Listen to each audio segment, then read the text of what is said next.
Mga ka-vlog, no, nakasukod na mi og yuta, no, 10 hectares to 32 inches, no, grabe kayo.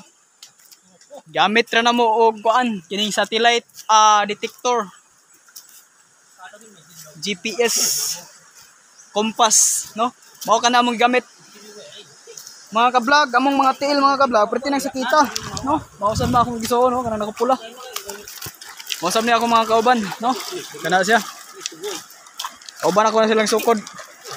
Pero okay na kayong gamit karon mga ka-vlog, kay nga naman dili na ka sagig suroy sa area nga imong sukdon. Gamit ra ka og satellite compass aron nga ang area nga imong sukdon malukit nimo aron maka ihap dayon og sakto nga area kung asa dapit ang imuha nga yuta.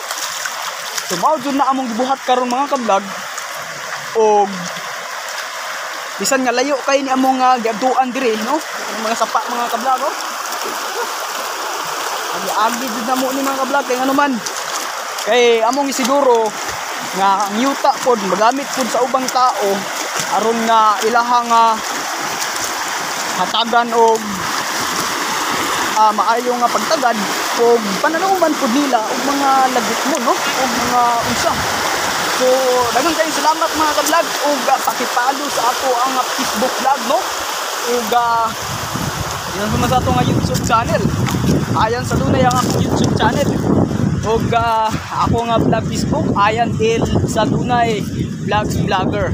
No, pakipalo dai mga ka-vlog ug thank you very much to the I will go out now because kapoy talaga ako. Maganda talaga dito, oh. Ito na ngayon kung saan kami magsukod ng yuta karon dito.